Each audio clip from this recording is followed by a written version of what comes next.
Stephen Curry is widely recognized as the greatest shooter of all time. He makes impossible three-pointers, has won 4 NBA titles, and above all has changed basketball forever.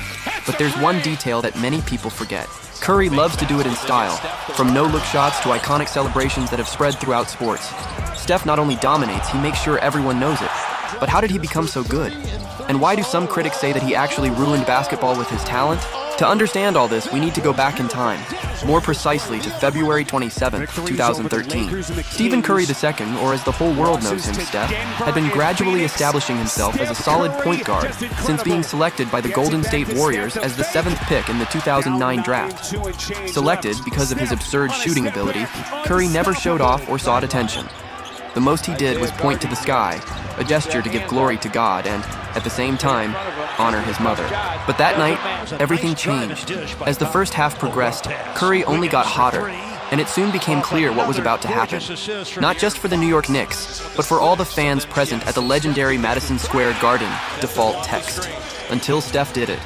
Even with the Warriors' loss in that epic game, his 54-point performance, coupled with daring celebrations like the famous chime after three-pointers, marked a turning point in the young point guard's career. 2 months later, with the 2012-13 regular season drawing to a close, the Warriors would face Kobe Bryant's Lakers in a crucial game, essential for trying to climb the standings and secure a better playoff spot. And Curry started off on fire, scoring 22 points in the first quarter alone. But it wasn't his numbers that caught people's attention. It was his attitude. For the first time, Steph was provoking the crowd, truly celebrating every three-pointer, showing emotion and confidence like never before. And he simply didn't stop. By the end of the night, he had 47 points, and with 1.5 seconds left, Steph still had a chance to turn the game around in Los Angeles. He missed. But he had played so well and caused so much damage that the Lakers players didn't even celebrate the victory properly. They were just relieved that the new kid on the block hadn't finished them off with another one of those mid-court bombs. But the craziest thing is that it was all just beginning. April 28, 2013, series against the Denver Nuggets. When the Warriors returned from the locker room to start the third quarter, they had a comfortable 12-point lead, but Golden State knew very well how such an advantage could evaporate in seconds in the NBA. So Steph started doing completely insane things. For the first time in his 4-year career, Curry not only let go of the shot, but also lowered his arm on the follow-through. He simply turned his back with the ball still in the air and said that directly to the Denver Nuggets bench. The result? Thanks to the newly nicknamed Babyface Assassin, the Oakland franchise surprisingly eliminated the Denver Nuggets, who were the heavy favorites in the series, and prepared for their next challenge, facing one of the greatest dynasties in NBA history, the San Antonio Spurs. But Steph wasn't worried in the slightest. In Game 1, he started doing things no one had ever seen on such a big stage. Picking up the ball off the floor and shooting straight away, hitting unbelievable three-pointers while walking backward, and even turning a foul complaint into a celebration. Even so, the experience and composure of the Spurs, who were ready for another run to the finals, ultimately prevailed. San Antonio won the series 4-2, but that season was just the beginning, the start of one of the most incredible careers of all time. Now let's go to Los Angeles, October 31st, 2013. In the second game of the new 13-14 season, Stephen Curry took to the court against the Los Angeles Clippers and set the opposing defense on fire. Known for chewing his mouthguard as a way to stay focused, Steph had not only signed a contract with Mogul Sport, a company that created custom mouthguards with exclusive flavors for him, but also delivered an incredible performance. He made 9 three-pointers, scoring 38 points in total, an insane performance. But even so, all of that ended up taking a back seat because the Los Angeles Clippers emerged victorious from that game. And the worst part is that this failure would haunt the Warriors months later in the playoffs. Golden State would face the Clippers again, this time in the first round of the following season. And what happened? Steph was completely dominated by J.J. Redick, and the Warriors went home empty-handed after being eliminated in Game 7. If Steph Curry truly wanted to reach his full potential, something within the Warriors needed to change. It happened quickly. Steve Kerr, a 5-time NBA champion as a player with the legendary Chicago Bulls and San Antonio Spurs, arrived at the Golden State Warriors bringing a new mentality as a coach. But he didn't just bring a new vision. He literally changed the way basketball would be played from then on. Even so, it took Kerr a while to understand what it meant to coach a player like Stephen Curry. Because on March 9, 2015, something happened. And it was because of a completely insane basket that Kerr finally realized who he had on his hands. Kerr then began to take revenge on his rivals, those who had previously mocked the Warriors as the regular season drew to a close. The signing of Steve Kerr, coupled with the innovative playing style the Warriors adopted, positioned the team as having the best record in the NBA. But the question that still lingered was, could they really achieve anything with a point guard who looked like a teenager leading the team? The road to the coveted NBA Finals was anything but easy. The Warriors' path was full of obstacles. Steph had to make some completely insane throws, like this one against the Pelicans in the first round, or this unbelievable basket against the Grizzlies in the Western Conference semifinals. Even so, Golden State reached the finals, and Stephen Curry had been crowned MVP of the season, the league's most valuable player. But after Game 3 of the finals, the Warriors were at a disadvantage, losing the series 2-1. And the problems didn't stop there. The Cavaliers' backup point guard, Matthew Dellavedova, had been given the mission of stopping the MVP. And for a brief moment, it seemed like he was succeeding. Dellavedova was nicknamed Curry Stopper by the media, something that definitely bothered Steph. So, driven not only by the chance to be champion, but by the desire to silence the critics and end the Curry Stopper talk, Steph went on the offensive and destroyed Dellavedova in style. And the show didn't stop there. In Game 6, he started taunting in classic style, looking at his hand after making a layup with his left foot, or when he used binoculars after making an absurd pass without looking at Andre Iguodala. But it wasn't until the clock ran out and the Golden State Warriors were crowned NBA champions that Steph Curry found even greater motivation. What would he do the following season? The legendary 15-16 campaign would simply be one of the most unbelievable things in sports history. January 22nd, 2016, Paul George, a star on both sides of the court for the Indiana Pacers, was ready to try and stop the good guy-faced point guard. But Steph Curry had other plans. That night, he not only hit 2 buzzer-beating shots from half court in consecutive quarters, but also converted 8 three-pointers and finished the game with 39 points. But what was motivating Steph so much at that moment was his teammate, Andre Iguodala, who revealed the secret. Curry had read hateful comments on Twitter in the locker room and returned for the second half with blood in his eyes. From then on, the Warriors became arguably the best third-quarter team in NBA history.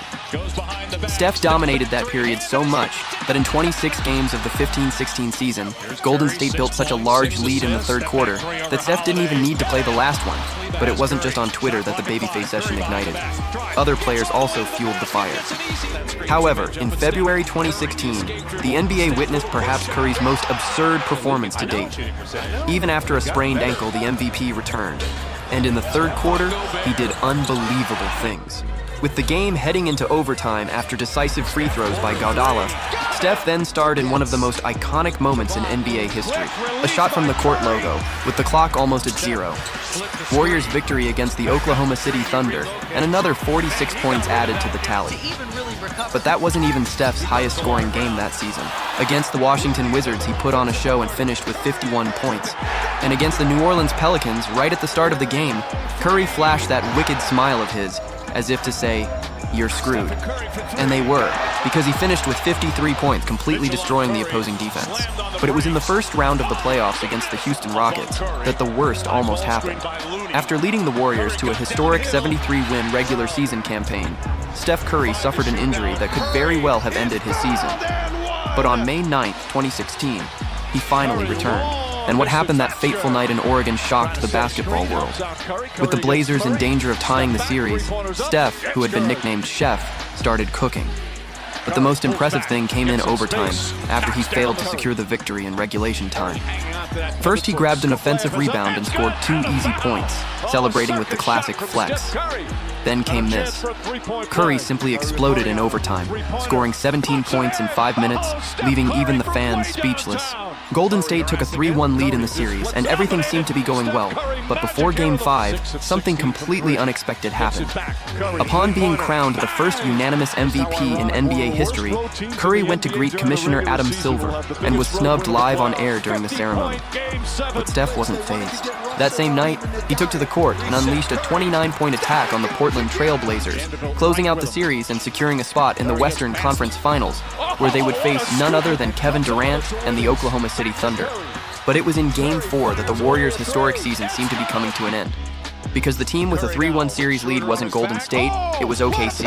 And to make matters worse, history wasn't on their side. Up until then, only 2 teams had managed to turn around a conference final after being at such a disadvantage. If Stephen Curry wanted to salvage that incredible season, he would have to climb a gigantic mountain. The killer toy knew exactly how much that victory meant, not only to him, but to the legacy of the 73-win season. And that's why Stephen stepped onto the court with a level of emotion and intensity that no one had ever seen from him, not even after his 2 MVP awards. As the game progressed, you could see it in his eyes. Curry was willing to do anything to keep the Warriors alive, and with his backcourt partner Klay Thompson, the other member of the legendary Splash Brothers, on fire in Game 6, destroying OKC with otherworldly three-pointers, and Steph doing the same in Game 7, Golden State completed the comeback and returned to the NBA Finals for the second consecutive time. But this time, the Warriors seemed to face no further obstacles, no Curry stopper, no unexpected losses. When Game 4 of the Finals came to an end, Golden State was ahead, and it wasn't just any lead, they were up 3-1, a situation no team in NBA Finals history had ever managed to overcome. To make things even better, Game 5 would be in Oakland, at the legendary Oracle Arena. Everyone thought it was only a matter of time before Steph Curry won his second championship ring. But on the other side was LeBron James, and he, along with 2 other members of the Cavaliers' Big Three, Kevin Love and especially Kyrie Irving, wasn't at all interested in going home empty-handed. LeBron and Kyrie exploded with a combined 82 points in Game 5, followed by another 41 points from LeBron in Game 6. And in Game 7, one of the coolest shots in NBA history, Kyrie Irving's step back over Curry sealed the most unbelievable comeback of all time. The Cavaliers achieved the impossible, overcoming a 3-1 deficit in the finals and winning Cleveland's first ever title. The question that remained was this the end of the potential Golden State Warriors dynasty? But with the arrival of NBA star Kevin Durant, many wondered, could Stephen Curry still be Stephen Curry? That question was answered on November 7th, 2016, because that night, Curry not only made 1 or 2 three-pointers, he broke an NBA record, a record he himself had equaled the previous season. There were 13 three-pointers in a single game, a new milestone in league history. But at the same time, questions began to arise about the impact of all this on basketball as a whole. Because at that time, no matter which court in the world you stepped onto, whether in the United States, Europe, Asia, or Brazil, young players were no longer practicing layups, hook shots, or mid-range shots. They were all running straight to the three-point line, trying to shoot like Curry, and then imitating his celebrations as if they were in the NBA. To make matters worse, the NBA, a league where franchises copy everything that works, started imitating the Golden State Warriors style. And this coincided with the rise of the advanced statistics movement, where more and more coaches began banning mid-range shots, encouraging players to attempt more and more three-pointers. The result? The style of play that many fans grew up watching began to disappear. And for many, the culprit was clear. Stephen Curry was ruining basketball. But even with all the noise, with all the criticism and pointing fingers, Stephen Curry remained Stephen Curry. And in fact, he seemed to be having even more fun. The famous look at your hands celebration became his new trademark.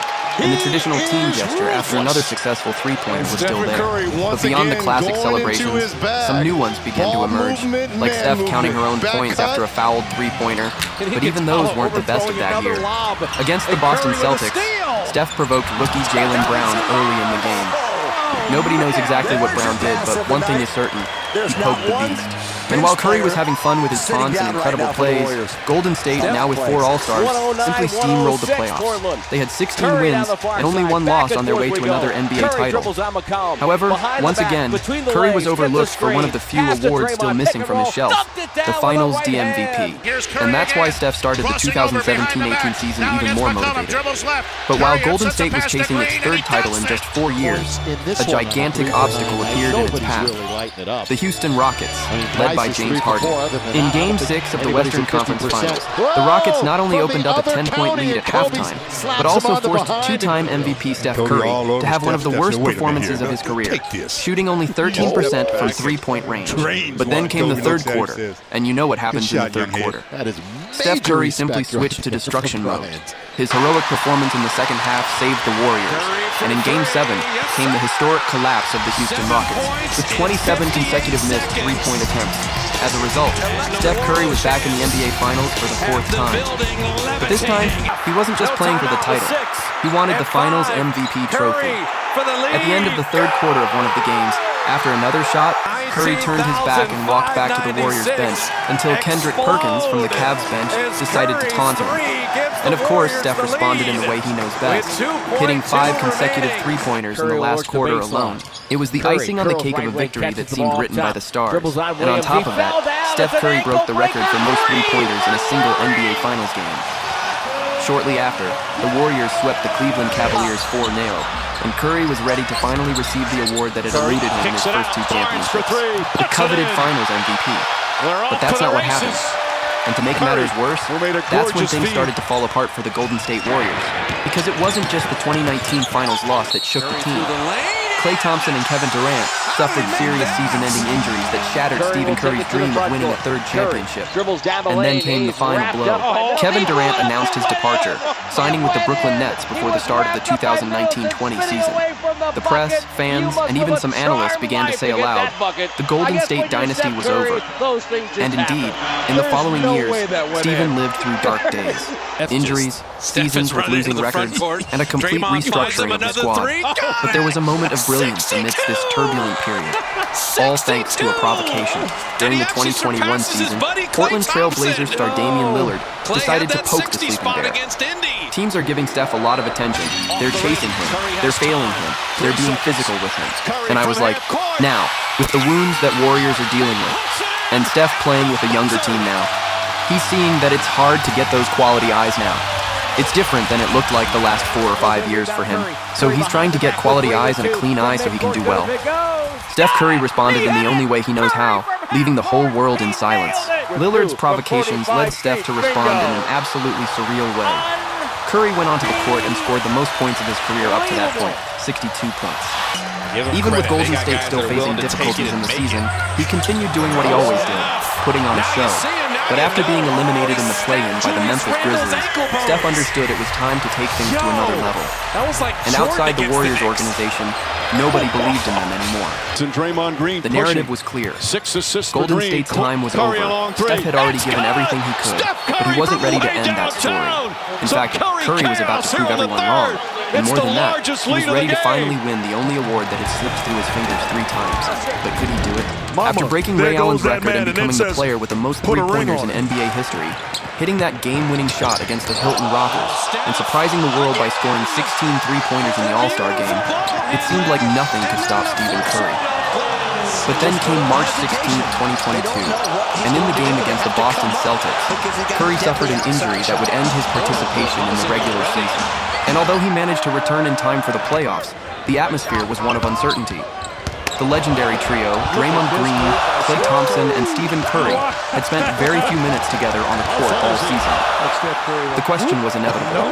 Did they still have what it took to make a splash in the postseason? Golden State was waging a real battle against the emerging Denver Nuggets and their superstar Nikola Jokic in a decisive game high in Colorado. If they didn't score at that critical moment, Game 3 could slip through their fingers, and Denver would walk away with a huge victory. But then, Stephen Curry saved the Warriors. And more than that, the 2-time MVP introduced the world to a new celebration, the Night Night, a provocative gesture he would repeat when sending Denver home after Game 5. But had that series been just a stroke of luck? Because their next opponent was precisely the team that had eliminated the Warriors the previous season, the Memphis Grizzlies. Game 1, hungry for revenge, Stephen stepped onto the court and did what only he knows how to do. And uttering that phrase after the victory, that statement ignited Ja Morant, who came out ravenous in Game 2. He responded with a layup and a foul, performed the classic two-small celebration on Steph Curry and Draymond Green, and finished the night with 47 points in the victory. The provocation was made, the rivalry ignited, and like so many others before him, Moran made a classic mistake. He poked fun at the Russian. Steph Curry, clearly frustrated by the lack of coverage on the difficult ADG, channeled all his anger in the most lethal way possible. 4 games later, the 3-time NBA champion put an end to the series. And the next obstacle in his path was the Dallas Mavericks, led by Luka Doncic. The killer toy was now putting the kids to sleep, debuting a new dance in Game 1 and repeating the now iconic Night Night after Game 2. But that was just the beginning. In just 5 games, the Golden State Warriors were back in the NBA Finals. However, after the end of Game 3 in Boston, doubts resurfaced. Did the Warriors still have what it took? But Steph Curry clearly didn't share that opinion. During the end of Game 3, he threw a taunt directly at the Celtics players, making it clear he still had gas in the tank. Game 4, motivated not only by the chance to win his 4th championship ring, but also to finally win the award that had always eluded him, the Finals MVP. Curry started to heat up, but it was in the final quarter that something truly special happened. Andy Wiggins, the #1 pick in the 2014 draft, who for years seemed not to fit into any top-level team, proved that his arrival at Golden State in 2020 was a true masterstroke. In Game 5, Wiggins exploded with a decisive 26 points, and on the other side of the court, his suffocating defense was key to putting the Orange back in the lead of the series. But one question still lingered. Would they be able to close out the series in Game 6 at TD Garden? Steph Curry, who already saw himself as a living legend of the sport, was ready to provide the answer. Ready to silence all those who said he would never win the Finals MVP, that he wouldn't win anything else without Kevin Durant, and that his era of brilliance was over. Then, on that decisive night, he did exactly what he had done since that magical night at Madison Square Garden back in 2013. He simply was Steph Curry. In the third quarter, playing away from home with the title in his sights, he unleashed perhaps the most disrespectful celebration of his career. And to top it all off, with the Boston Celtics on the verge of collapse, Steph lay down on the bed with his now immortal gesture, night-night, putting the Celtics to sleep.